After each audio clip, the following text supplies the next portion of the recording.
Hi, everyone. Welcome back. I'm Dr. Samantha, the maternity mentor, and I'm here for another one of my live Q&A sessions that we have every Monday at 9 p.m. Eastern Standard Time. This is my chance to interact with you guys, to answer any questions that you have live. It is also my chance to answer any questions that you guys have submitted onto some of the videos this week. Remember, you can follow us over on Facebook, Instagram, and Twitter for additional content. We will link those into the description. And make sure you like and subscribe to the channel. Subscribing to the channel really helps me out as a content creator. And for those of you who weren't aware, I have been approved to be part of the YouTube Health platform. This is a part of YouTube where they are actually going ahead and they are verifying the providers, or I'm sorry, the content creators that are providing information, health information, and they verify that I'm a licensed professional, that I got my education, and that my content is accurate. So you can be assured that the information you're receiving is quality information. So please make sure to like and subscribe, hit the notifications bell when you want to get notified of our latest videos. For those of you guys who stick around until the end, I'm going to give you a sneak peek at tomorrow's video that we are putting out. Also, for anybody who's here and who may be a repeat person or who's new, I am actually coming to you COVID positive. So I developed COVID symptoms today. I tested positive. And so I'm saying this up front so you guys can bear with me if I lose my voice or if I get a little sniffly or anything like that. I was deciding whether I wanted to come on tonight. To come on to you guys, there's a lot of prep work. And one of the things I decided was that I wasn't going to do my makeup or get dressed up like I kind of normally do. And the reason why is I decided to kind of practice what I preach. And I wanted to make sure you guys understood what that means. It's extremely important in this journey as a pregnant person, as a parent, as a postpartum person, as a family member, that we learn what's most important and we focus on that. So, for example, I often joke, but it's most important to eat, and what we eat is not nearly as important as eating. So, if it's a choice between McDonald's and spending time with your partner all evening long, or making a meal and being stressed out and tired, eat McDonald's every once in a while. It's definitely worth it.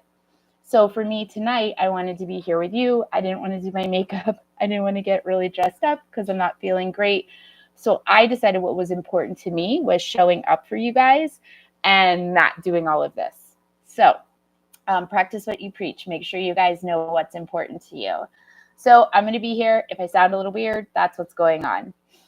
I have a question in the chat already, so I'm going to start with that one.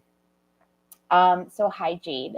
I'm 18 weeks pregnant and I'm experiencing tightness and pressure in my belly when bending, specifically while doing housework. It goes away after about 15 minutes of resting. Is this normal? So, to a certain extent, Jade, this is normal, meaning that the bending and the housework is probably causing you to have contractions. So when you start to have tightening of your belly and pressure, that's usually a contraction. And so contractions are normal starting in the second trimester. We call them Braxton Hicks contractions. And we do have a video on that we will link into the description for you. Braxton Hicks contractions are like practice contractions. They help to dilate your cervix. And the way that works is when a contraction dilates your cervix, you have your uterus and you have the cervix down here. And a cervix is long, thick, and closed, okay? And actually your fingers are very representative of what a cervix is like. It's actually about this length. It is about this thickness. And the closed, there's actually a little opening. So when we go in to check you and you're just like basically closed 0 centimeters, what we can do is we can actually feel an opening right here because this is where your mucus plug is, okay? That infamous mucus plug we all talk about, your cervix has to be able to open to let the baby come down, right? So there's got to be some kind of opening. So what happens is your body creates this mucus plug in here to keep this sealed shut from bacteria. When you start to dilate, you open up, mucus comes out. Okay. So now, contractions, what they're doing to the cervix is they start to pull at it. Okay. And as they're pulling at it, your cervix starts to thin. Okay. So that thinning, thick to thin, that's effacement. Okay. So that's the number when you hear 50% efface, 80% efface. What they're saying is we're going from this is 0% to this is paper thin, that's 100%. And then your dilation actually starts to do this. Okay. So as you're contracting, it starts to pull away like that. Okay. Now, when you're bending over and doing all this housework, you can create intra-abdominal pressure that can actually push down on the cervix. And that may be what's causing you to have some Braxton Hicks contractions. It also may be that you're overdoing it. And so as a result, you are getting dehydrated, which means you want to make sure you're drinking a lot. One of the number one causes of dehydration, of preterm labor is dehydration. A lot of times women will come in, they're contracting, we give them some IV fluids, and they're able to go home because the contractions stop. So what I really want you to know with all of this is it can be normal, meaning that I believe there's a cause and effect, but do we want this? No. You do not want to be having that many regular Braxton Hicks contractions. So what you want to do is you want to go ahead and you want to contact your healthcare provider just so they can check everything out. And then you're probably going to be told to rest more, okay? So you're doing exactly what you should, meaning resting when you start to feel that. But it may be time for you to not be taking on as much housework as you're doing. If you overdo it, this can actually trigger you into preterm labor, okay? So that was a great question, and I hope that answered it. For those of you who are joining me, please feel free to put your questions into the chat. And anybody who didn't hear it, I look and sound a little weird because I am COVID positive. So, and this just came on today. So that's why I sound and look a little weird. Hi, Nancy. I'm 5 weeks pregnant. What is a normal HCG level?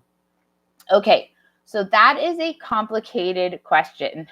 HCG levels vary depending on a whole bunch of factors. And for starters, it depends on if you actually are 5 weeks pregnant.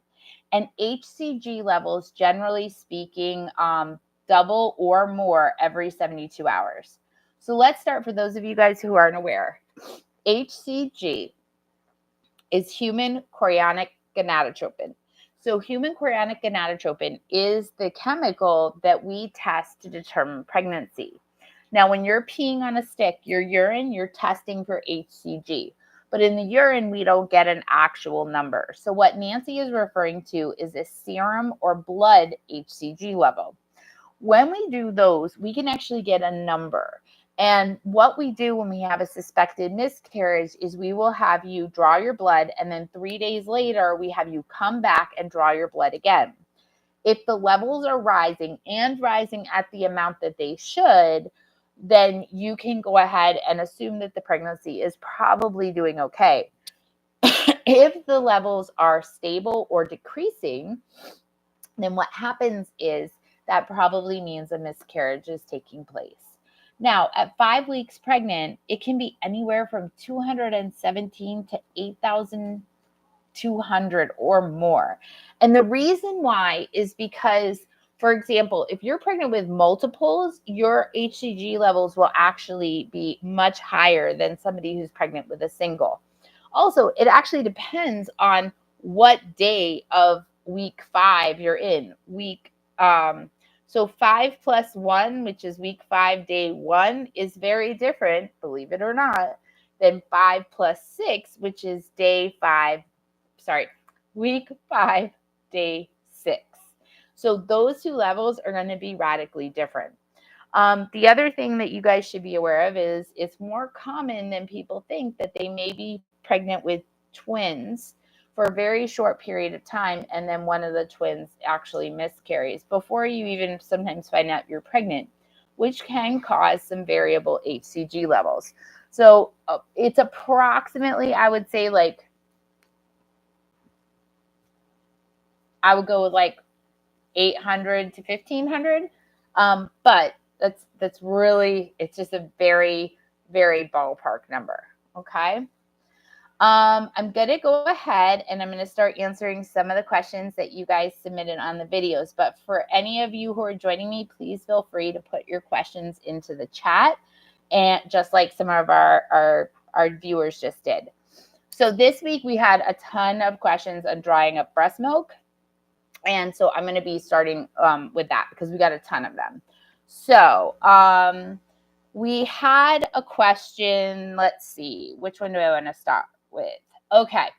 We're going to start with, I have lumps in my breasts and I have planned not to breastfeed the baby after he is born next month. Do I have to do anything as soon as he's born to dry up my milk? I appreciate your time if you're going to answer me. Of course, I'm going to try to answer you guys. So there are plenty of things that you can do. I actually feel very strongly about women being able to advocate for the right to not breastfeed and for them to be able to go ahead and try to do what they need to do to help dry up their milk. I am a board certified lactation consultant. I've been a lactation consultant for 13 years. While obviously I'm very pro breastfeeding, I'm very pro formula. And I think that every woman has the right to choose their own feeding path. And what I try to promote very specifically is the idea of both, because that's an option that doesn't ever seem to be on the table and it doesn't ever seem to be talked about. And I really think that that sometimes is very ideal. However, some people are not going to breastfeed and we need to dry up their milk. It is miserable to have breast milk when you're not going to breastfeed or when you're done breastfeeding. And that doesn't count women who unfortunately will develop breast milk after a miscarriage. So it's very important that we are very open and transparent about this. So what can you do if you are pregnant and you are planning to not breastfeed? Well, for starters, you want to get some supplies into your house. So you want to get Benadryl and Sudafed. Benadryl and Sudafed are traditionally allergy medications. Now, if you think about it, allergy medications, your sinuses are clogged, you got a runny nose. What do? They dry you up. Well, both of these can also dry up your milk supply. Okay. So in fact, we've seen for women who are breastfeeding and they have a sudden drop in their supply, and we ask them, some of them will report that they were using allergy eye drops, and an eye drop was enough to drop milk supply. So the Benadryl and Sudafed is very effective. You do need to talk to your healthcare provider about Sudafed. It can cause your blood pressure to increase a little bit, and it can cause an increased heart rate. So you want to make sure that it's safe for you. As far as the Benadryl, it can make you sleepy. Now, it's usually not sleepy enough that you can't take care of your children, but if you've never taken Benadryl before, you definitely want to test it out. And it is safe for like last trimester pregnancy. We actually use it for anxiety sometimes. So if you wanted to test it right before you gave birth, you'd be fine. Now, other things that you can use peppermint oil. So peppermint tea and peppermint oil are very well known for being used to help dry up milk supply. So I actually recommend peppermint oil deodorant because it goes right here and you have a lot of breast tissue right underneath your armpits. Peppermint tea is also really good. We have a video that covers a lot of the herbs that you can use to dry up breast milk. And on that video, we actually had somebody ask about jasmine tea. They said, can jasmine tea be used to dry up milk supply? So actually for jasmine tea, there's not really any evidence that that would actually help dry up milk supply. So no, jasmine tea is not something that we usually recommend. However, jasmine applied topically, either using jasmine extract or jasmine flowers that are kind of created into a paste, and you apply it on top, that is actually known to help dry up your milk supply. So that's a way to do it. You can also apply peppermint like extract, like a peppermint essential oil topically. Just remember when you're talking about the jasmine extract or peppermint, you might be sensitive to that and you might actually get a rash. So you may want to do just a little tiny bit, again, maybe ahead of time before you give birth, just a little teeny tiny bit on your hand. The other thing is you definitely don't want to let any of those essential oils touch your baby, okay? Our skin is sensitive enough. The baby's skin is crazy sensitive. So you may actually find that when you give the baby, if the baby was to touch that, the baby might get a really bad reaction. So you want to make sure that you are kind of checking that out. But jasmine tea really is not effective for drying up milk. Now, somebody wrote in this week that she stopped breastfeeding 2 years ago, but her milk is still coming in. So for some people, the milk continues to last long after you've stopped breastfeeding. When this happens, you need to go to your doctor and have your prolactin level drawn. So your prolactin level is a hormone. Prolactin is the milk producing hormone. You have to have it drawn from the blood, and you want to see if it's normal or abnormal. If it is elevated, they need to do an MRI. That's the scan of the brain. There's a certain type of tumor that can grow on the pituitary gland, which is inside the brain behind your eyes, okay? And that particular tumor can cause high prolactin. It's a prolactinoma. It's benign, it's not cancer, but it is a tumor and it can cause issues.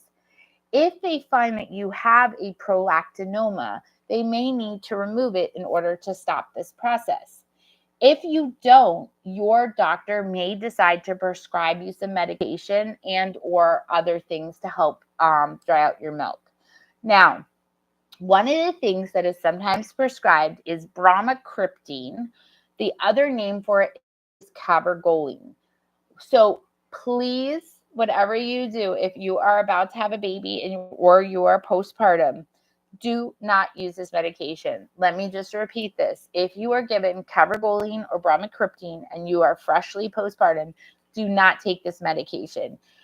You can actually see online that this medication can cause depression. It can cause postpartum depression.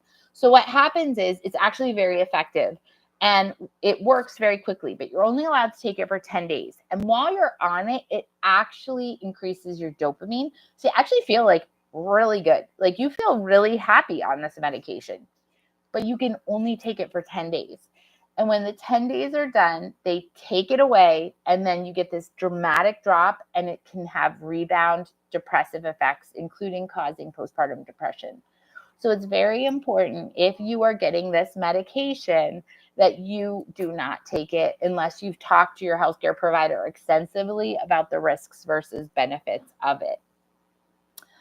All right, so I have a question here. I'm 19 weeks and 4 days pregnant, and my hemoglobin levels are low, 10.4. The doctor gave me iron, and then on my second appointment, it is still 10.4. So now I'm taking 325 milligram iron, and I'm worried a bit. Okay, so your doc is amazing, first of all. Your doctor is trying to be very proactive at getting your iron levels up. Just so you know, you are anemic, but you're actually really high up there, believe it or not, for being a pregnant person. Some pregnant women walk in to have their babies at 7, which is just crazy. So anemia is very common during pregnancy. It has to do with your circulation, the extra blood flow, and of course, growing a human being. And the reason why we take anemia so seriously is because postpartum, you're going to bleed. Whether you have a C-section or a vaginal birth, you're going to lose blood. And if you lose even the normal amount of blood when you're anemic, that can cause significant issues and you may need a blood transfusion. And we actually have a video on blood transfusions that we can link into the description. So what we want to do is we want to try to prevent this ahead of time. We don't want this to be an issue. And so what your doctor is doing is your doctor is trying to get this started. However, there is one thing that I feel like gets missed with this. Your doctor hopefully told you, and if he didn't, and for anybody else, just so you are aware, you should be taking vitamin C with iron. Okay, let me repeat that. You should be taking vitamin C with iron. So vitamin C helps iron absorb better. Okay, now when I'm talking about vitamin C with iron, that means when you're taking your iron pill, you are either drinking it with orange juice, or you're eating citrus fruit, or you are taking a vitamin C tablet at the same time, exact same time. Now, one of the other things you can do in a natural way is you can go ahead and go online and try to look at your specific diet and what you eat that is high in iron and what you eat that is high in vitamin C, and pair those foods together. So a great example that I like to give people is a spinach salad with strawberries. That's actually a very common pairing, and spinach is high in iron and strawberries are high in vitamin C. So the two of those together create this great combo for absorbing the iron, and this is a very natural way to help boost your supplies without taking another pill. Now, the other thing you should be aware of with your iron supplements, and you do need to take them. I mean, if your doctor said take them, you do need to take them.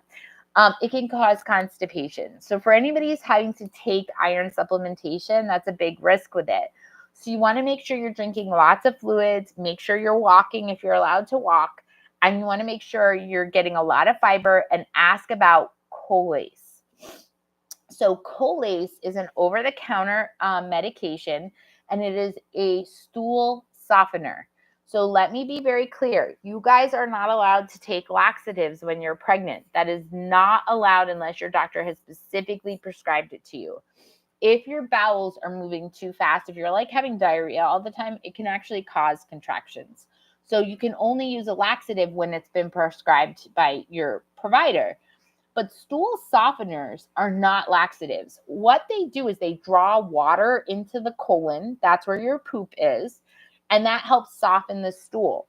And when the stool is softer, when you do go to the bathroom, it's going to be easier and you're going to poop more. And that helps prevent constipation.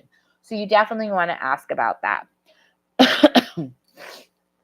For you, those of you who are joining me, hi, I'm Dr. Samantha, the maternity mentor. Please bear with me. I have COVID and I wanted to get on tonight, but I am definitely sick, which is why I sound funny. So please bear with my coughing and strange voice. Nancy, what weeks do you get ultrasound in pregnancy for the baby's heart rate? That's a good question. Is there a standard? No. I would say usually you have OBs bringing you in between I would say around 8 weeks, maybe 7 to 9 weeks is usually when you can get an appointment, and they will go ahead and usually in the first appointment, they'll do an ultrasound and they'll look for the baby's heart rate. Now, a lot of people will get a heart rate sooner than that.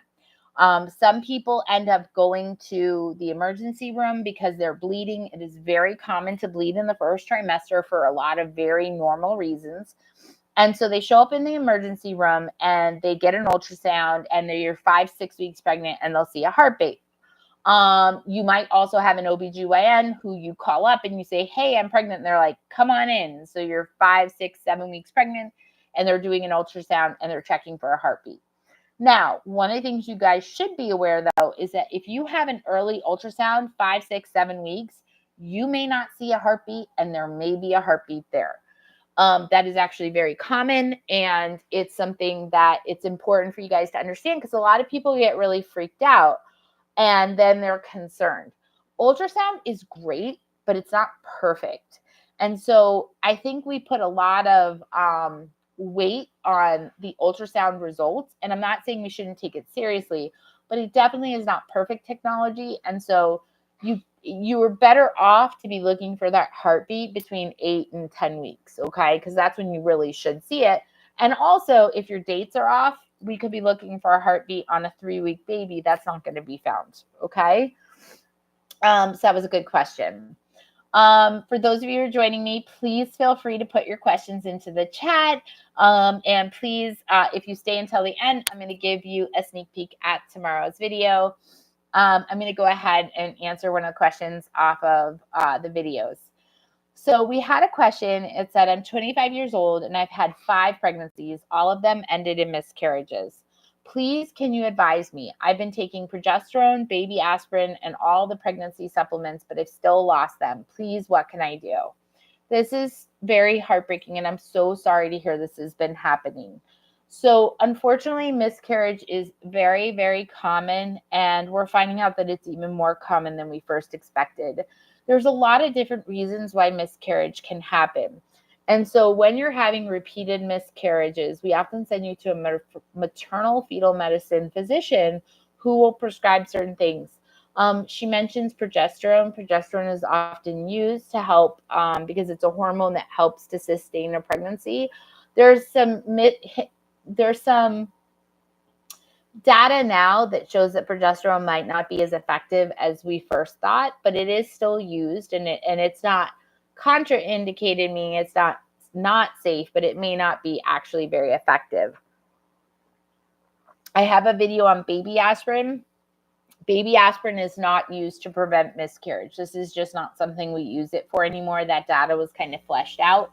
However, it is used for somebody who's at a high risk for preeclampsia, but we don't start using it until 12 weeks of pregnancy usually. And then pregnancy supplements, of course. My 2 biggest suggestions is if you haven't had any genetic testing, you want to have genetic testing. It's very important for you and your to go ahead and meet with a maternal fetal medicine reproductive specialist and both be tested for genetic diseases. Because if the 2 of you together are if you're both carriers of something that's a disease that's not compatible with life, and you're getting pregnant, you may actually be having babies that have genetic abnormalities, which is why they're passing. Additionally, you want to be checked for something called MTHFR. MTHFR is a genetic mutation that affects how we process folic acid. Folic acid is extremely important in the development of a baby. So if you are not processing folic acid properly, this may be part of the issue. So you want to make sure you've been tested for that so you can take the proper folic acid. So that's the biggest thing I can tell you. Finally, if you have any other risk factors, like if you're overweight or if you're not eating the proper diet or something like that, you need to go ahead and make sure that you're doing that. And one of the things that you guys should know also is that we talk a lot about overweight. Look, I just did it right now. Women who are underweight are also at risk for miscarriage. So it's very important that you be looking at both sides of the coin. If you are not of a proper weight, you need to make sure that you gain weight. Being too thin can be very bad for pregnancy. So I had a question. This mom probably already had her baby today, but it said, I'm so nervous and stressed thinking about my scheduled C-section this Monday. Could someone please tell me if the post-surgery pain is manageable? So the answer is yes, it is manageable. How is it manageable? Guys, it's manageable with drugs. We give you medication. Please take the medication. So when I was in the hospital taking care of patients, right, I used to talk to women all the time. And you get women who were just muscling through pain. They were just like, oh my God, I can do it. I can take it. You're not supposed to take it if you can help it in today's day and age. So for starters, if you've had a C-section, you've had major abdominal surgery. They cut through layers of your belly to get to your baby. And we try to do it with this little small cut so that you look good afterwards, right? And less recovery time, stuff like that. Well, that's pretty painful. And so there's actually 4 types of pains related to a C-section. First of all, you have the incision pain. That's the burning at the actual cut. Then you have the cramping that a woman who has a vaginal birth has. That's the cramping of the uterus back down to its normal size. So that's painful menstrual cramps. Then you have this pain all over your belly because it feels like people were just punching you for hours. And that's from the manipulation of the surgery. And then finally, you'll have gas pain. And gas pain is actually the worst one. Unfortunately, this is the one that pain medicine doesn't actually touch. gas pain is like this sharp stabbing pain, and it can actually happen up in your chest. I can't tell you how many times we get calls from people saying, oh my God, I'm having a heart attack, and it's just gas. Now, all of the pain is significant. If you don't take pain medicine, you're more likely to stay in bed. And staying in bed makes you have more pain. It's a vicious cycle. The fastest way to recover and reduce your pain is to walk around normally. That means you can't be hunched over. You have to be standing up straight and all this other stuff. Okay. You're not meant to do that right away. Not on your own. That's why we give you medication. So a lot of women don't want to take medication because they're afraid for the baby. They're like, oh my God, Percocet, it's like a controlled substance. It's got codeine and stuff. I don't want to be an addict. I don't want my baby to get that, because if you're breastfeeding, you're worried about the baby. So all of the medications that we offer you postpartum for pain are safe for breastfeeding. All of them, morphine, hydrocodone, Percocet, Toradol, ibuprofen, Motrin, Tylenol, all of it. We don't give you stuff that you can't breastfeed with because we know you want to breastfeed. Okay. And I know some of you are formula feeders, which is awesome, but a lot of people try even for a day, and that's great. So you can take these meds while breastfeeding. The baby may get the teeniest, tiniest amount, but it's like so small because the colostrum, remember guys, the colostrum's like tiny. You have like the tiniest amount, which is why everybody complains the baby's hungry and all this other good stuff, right? So the other thing is, if your baby needed surgery after delivery, they would give your baby these same medications for pain. So please use them. They are safe. That is your key. The other thing with pain management is they give you that scale, 0 to 10. 0 is no pain, 10 is the worst you've ever felt in your entire life. Do not ask for pain medication when you're at 10. Please don't do that. At a 10, if I give you the strongest med I have, I'm only getting you down to a 7, maybe a 6. You want to ask for pain medicine when you're at a 5, okay? Because when you ask for pain medicine at a 5, I'm probably going to get you down to 2. And 2 is a pretty reasonable amount of pain after having major abdominal surgery. You're going to be a little uncomfortable, but a 2 is way easier to deal with than a 7. So please ask for the medication early and regularly. Welcome anybody who's joining us. I'm Dr. Samantha, the maternity mentor. I'm answering your questions that you put onto the videos this week. Please feel free to put any questions into the chat. For those of you who are just joining me, I am COVID positive, which is why I sound a little off. And I decided that I just wanted to make sure I got on to talk with you guys tonight, but I didn't do all of my normal makeup and stuff, which is why I look like this. So just bear with me if I sound or look weird. Our next question, kind of going along with the pain management stuff. I had epidural anesthesia in my back, and I have had a spinal headache for a week. How long will it take to heal? So epidurals are the medication that we put into your back for pain relief, right? So it's like a needle that goes into the space, the epidural space in your spine, and we like thread it in and we inject a medication, and that's what numbs you. Now, when we do that, we have to put a hole into that epidural space. And what happens is there's spinal fluid in there. So sometimes the spinal fluid leaks out, and your brain, right, is sitting in your skull with spinal fluid around it. It's like in a bubble. And when the spinal fluid drains, when it leaks out your back, what happens is that cushion goes away and your brain is sitting next to your skull, and that hurts. That's why it hurts, right? So that's when you get that spinal headache. Now, what do we do for that? When you have a spinal headache, we encourage you to drink lots of fluid. We actually encourage you to lay flat on your back. Usually it helps. And we also encourage you to drink caffeine. Caffeine helps. And that's the biggest things we do. And then you can take some pain meds, okay? Those are all very helpful. But it can take a while for you to feel better. part of the reason why this happens is because the hole in your epidural space, that spinal fluid, it doesn't clot. Okay. So when you cut your finger, right, you cut your finger and it bleeds.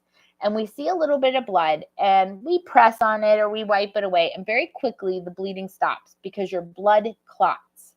It brings a whole bunch of stuff there to basically seal up the hole and no more bleeding happens. That's because our blood has those elements that do that. Spinal fluid does not have that. It does not clot. So unfortunately, you just have to wait for the body to heal. And sometimes if the hole is too big, it takes a while for that healing to take place. And that's why we offer a blood patch. So a blood patch is basically injecting some of your own blood into that space to hopefully plug up the hole so that you won't have that headache anymore. Now, some people don't want to have the blood patch because you do have to inject back into the space. So if you don't choose to do that, it usually can take up to 3 weeks for the headache to go away. All right.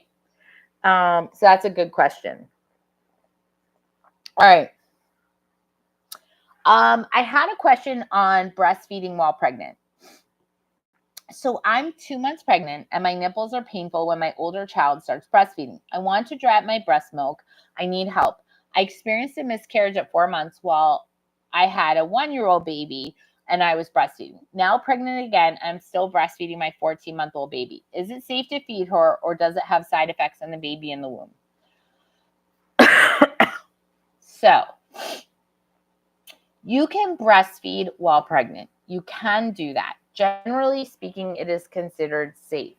However, sometimes if you are a high-risk pregnancy, we will tell you not to breastfeed. Breastfeeding releases a hormone called oxytocin. Oxytocin is the natural form of Pitocin.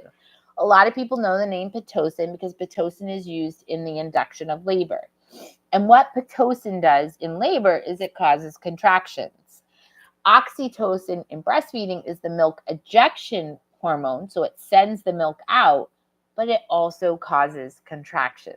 And so sometimes if you're at high risk for a miscarriage and you are breastfeeding and it is causing contractions, that puts you at an even higher risk. So oftentimes we will tell you not to breastfeed anymore. Okay, now how do you dry up your milk? You don't want to use a lot of the herbs that are mentioned in the herbs that dry up your breast milk. So you need to go with some of the more homeopathic stuff, like cabbage leaves, ice, and different things. But the other thing is you need to stop breastfeeding. As long as you're breastfeeding, you're stimulating the breast milk. So unfortunately, you have to just be strong. Your child is 14 months old, so hopefully they're eating plenty of foods and they don't actually need that, and you can switch to a different type of milk for your baby. Okay. But it's just a matter of you got to get it going. Okay.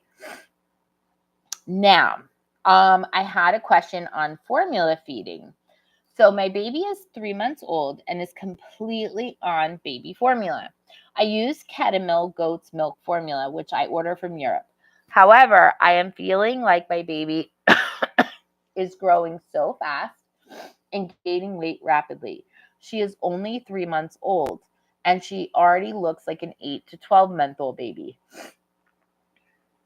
I was thinking about changing her formula, but I don't want to compromise on the nutrients that she needs at this age. What should I do? Which formula should I use? Okay, so formula-fed babies tend to be chunkier. And it really just depends on your baby and how much they're eating. Babies who are formula-fed, generally speaking, should eat 3 to 5 ounces up to 8 times a day. So that becomes a total of 24 to 32 ounces in a day of milk.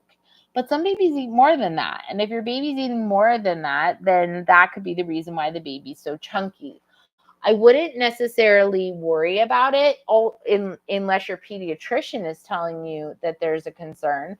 And then you might want to go ahead and switch the formula. But the pediatrician should give you some guidance based off of your baby. But understand, if you started out with a 12-pound baby, that baby at 3 months could be reaching into 8-month-old clothing. It could happen. So it's kind of variable. But formula-fed babies are chunkier. That's just part of it, because formula, generally speaking, it's not absorbed the same as breast milk. And so as a result, we need to give babies actually more volume than what breastfed babies get, because breastfed babies absorb it all. And so here's how you think about it. Sorry, guys. Breast milk is human milk, and it's human milk for a human baby. So it's species specific. We are a species. Goats are a species. Cows are a species. So when we feed our baby goat's milk or cow's milk, we are feeding another species milk to our baby. So our baby is designed to digest human milk. When you give that other milk, the baby is not designed to absorb that quite as well. And so sometimes the babies will need more in order to get the proper nutrients. That's why they end up eating more. And therefore, that extra kind of calories that are there means they're also drinking extra sugar and other things, which can cause them to be chunkier. Okay. You do not stop feeding them. If they need that amount, you feed them that amount, unless your pediatrician tells you otherwise. But I don't think you necessarily have to switch the milk just because of that. Okay. I had a question on the UTI video. So it said, it was talking about macrobid, which is a antibiotic that's used to treat UTIs. Excuse me, guys. It says, why are you saying it should be used with caution now during the first trimester, when previously it was considered safe? I've read every paper and study, most of which are either recalled or contradicting. I am naturally more inclined towards herbal remedies rather than medicine. I'm only 7 weeks and 3 days pregnant, and I'd really rather not take them. My urine tests showed a slight infection, so I was prescribed nitrofurantoin, which is macrobid. I have kidney stones in early February, so they said I could have left it open for infection. Can't I take the rest and use D-mannose or garlic instead? Okay, so this is a great question. Let's start with infections. Infections are the number one cause of miscarriage, preterm birth, stillbirth in babies, in pregnancies, okay? 9 times out of 10, when somebody's coming in, when we're swabbing them, we're taking a sample of vaginal secretions in urine, you'll either see a yeast infection or a bacterial infection or a viral infection or a fungal infection or a urinary tract infection. So you are immunocompromised when you are pregnant, okay? Your body needs to be in a slightly immunocompromised state so it doesn't attack the pregnancy itself. The immune system has to be kind of calmed down. So you're more at risk. So because you're more at risk, it's more likely for you to get these infections, and we need to treat them. We can't just let them go, okay? And so we will prescribe the right medication for the infection. So for urinary tract infections, they're usually bacterial. We're prescribing an antibiotic that treats that particular bacteria. Now, a lot of people think that you can treat urinary tract infections naturally. So she mentions D-mannose. D-mannose is actually basically a sugar, and it's part of our normal diet, but what is believed is that it creates like a non-stick wall of the bladder, and that helps prevent the bacteria from sitting in there and then developing into an infection. Cranberry pills. A lot of people talk about cranberry juice and cranberry pills. Those are basically designed to acidify the urine, and if the urine is more acidic, then the bacteria can't grow. These all have a potential to work. They do. However, it's not a guarantee. That's number one. And they're more preventative than they are treating. Once that bacteria is there, we got to get it done, and you kill bacteria with like an antibiotic. D-mannose is not going to do that. And you have to drink a lot of fluids with D-mannose and with cranberry and other things.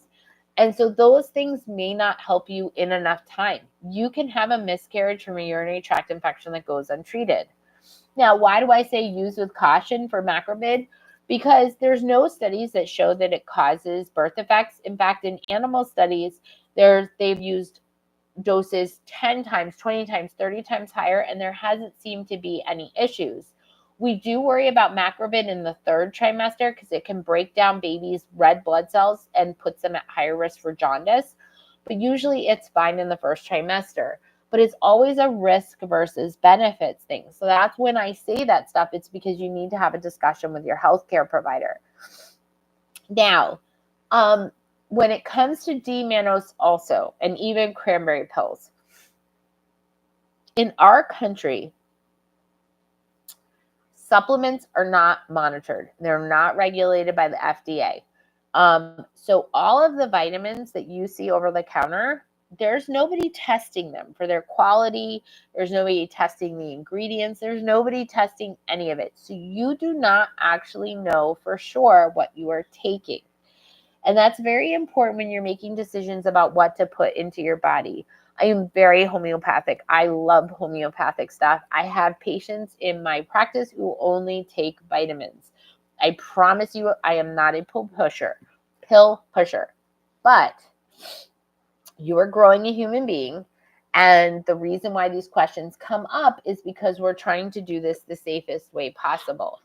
And unfortunately, you cannot always trust what's in those supplements. That's just the truth of it. So I would think that taking D-mannose when it is unregulated is not necessarily the best thing to do, unfortunately. Now, I mentioned cranberry. She mentioned garlic. Anything, just so you guys know, that you can do through your diet becomes a lot safer option. So for example, if you wanted to take garlic, you should take garlic. Cook your food in garlic. Don't take a garlic pill. If you wanted to have cranberry and you were not you're not gestational diabetic, you can drink cranberry juice or you can eat cranberries. You just don't want to take supplements if you can help them unless you really need them and know what you're taking. Okay? For those of you who are joining me, hi, I'm Dr. Samantha, the maternity mentor. I'm answering some of your questions that you submit into the box as well as questions on the video. I am currently COVID positive, which is why I look and sound a little funny. So please bear with me. Nancy, what should I avoid during early stages of pregnancy? That's a very broad question. But I'm going to say, generally speaking, not much. You wouldn't want to be around like heavy metals or chemicals or like smoky environments. You definitely don't want to do drugs or alcohol. Please don't use marijuana, guys. Please don't use Delta 8. Please don't use CBD. None of that stuff. But generally speaking, you can do what you want to do when you're pregnant.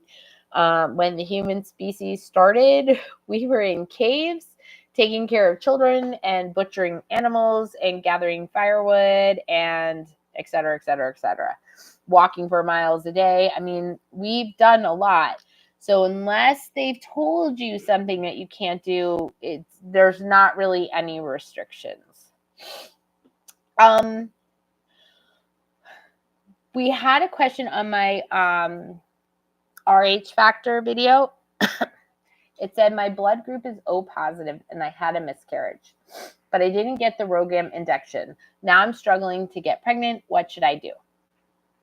Okay, so RhoGAM and blood type. So RhoGAM is used to prevent your body from basically developing antibodies against a baby that you're pregnant with who has positive blood type. So let's start with blood types. O, A, B, and AB. And next to those blood types, you have a positive or a negative. That's the rhesus factor. It came from rhesus monkeys. So O positive means she's O blood type, positive rhesus factor. Now, when you're an O negative mom, A negative, B negative, AB negative, negative moms, your body will become sensitized to a positive blood type baby. So your baby can be positive from your partner or spontaneously. So if your baby has a positive blood type, your body becomes like super honed in on that, right? And it can develop antibodies. So we give you this RhoGAM shot to desensitize you so that because the first time you're pregnant with a positive blood type baby, you're fine. But the next pregnancies like that, your body can actually attack that baby, and then you can actually have miscarriages. If you are positive blood type with a negative blood type baby, you're fine. You don't need to worry about it. So it's only moms who are a negative blood type with a positive blood type baby who need to worry about it. So in this case, this mom doesn't need to worry. That's not a factor in all of this. So you really should be talking to your doctor about other, potential issues.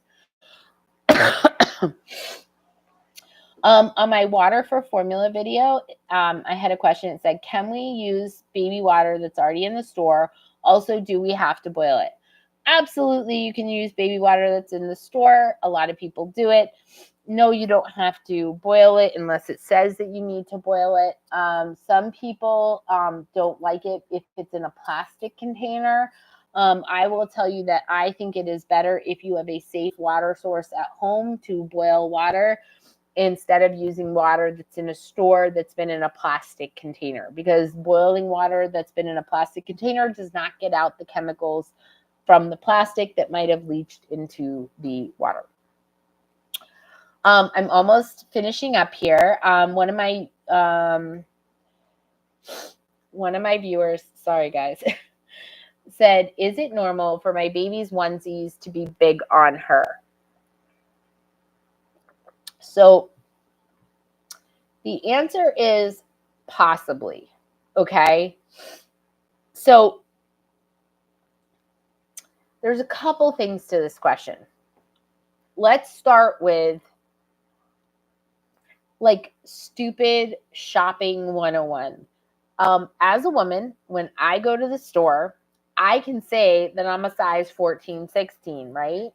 And yet I can go on a 16 and it won't even go up to my thighs. And that particular brand, I'm having to buy a 28. Or I put on another thing that says it's 16 and it's actually like swimming on me and like I can wear a size 4. This is how sizing works in our country. It is very, very poor, and the onesies itself could just be simply that. The next thing is that if your baby has always been on the small side, then your baby may continue to grow, but always be on the small side, which means onesies may not fit appropriately. Now, the one thing I would tell you is if your baby is losing weight, then that is an issue. So if you think the onesie is getting big because your baby's losing weight, you need to take the baby to the pediatrician to get checked out. Okay? Sorry, guys. Final question, because I think I'm dying of COVID, okay? But this is a great question. I love this question. So I have a baby A. Oh, sorry, this was on my twins video. I have a baby A who is in the head down position, and baby B is in the transverse position. Is it possible to have a vaginal delivery? Baby A is smaller while baby B is higher. Thank you for your advice. So this is a great way to close out. So twins is great. Thank you so much, guys. Thank you, Tavia. So twins. What happens with twins is this. We have you deliver in an operating room, which is really scary if you don't know. And that's why I put it into my video, because most people don't know this.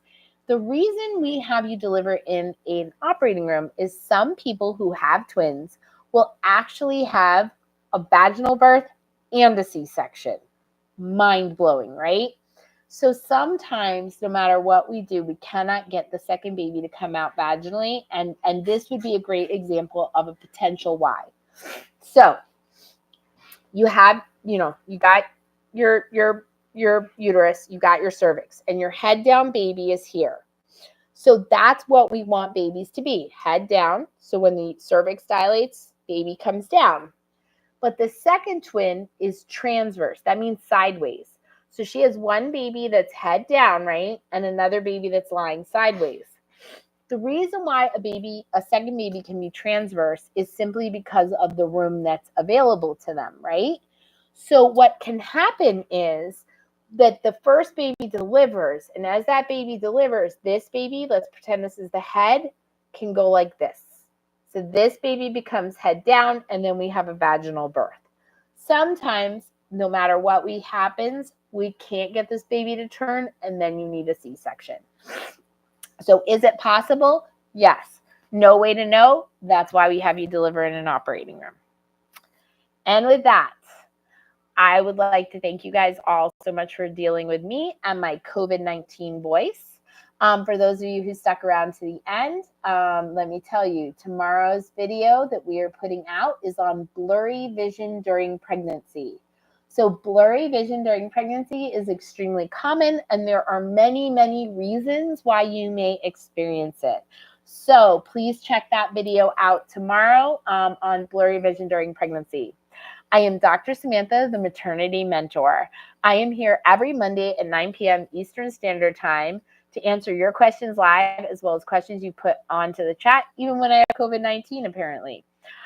You can find me on Facebook, Instagram, and Twitter for additional content. Please like, please subscribe, please share the channel with your friends and family. And subscribe. It really helps content creators out. I appreciate everything you guys do and all of your support. And we look forward every Monday to seeing you guys. And I hope you guys have a wonderful week. Bye for now.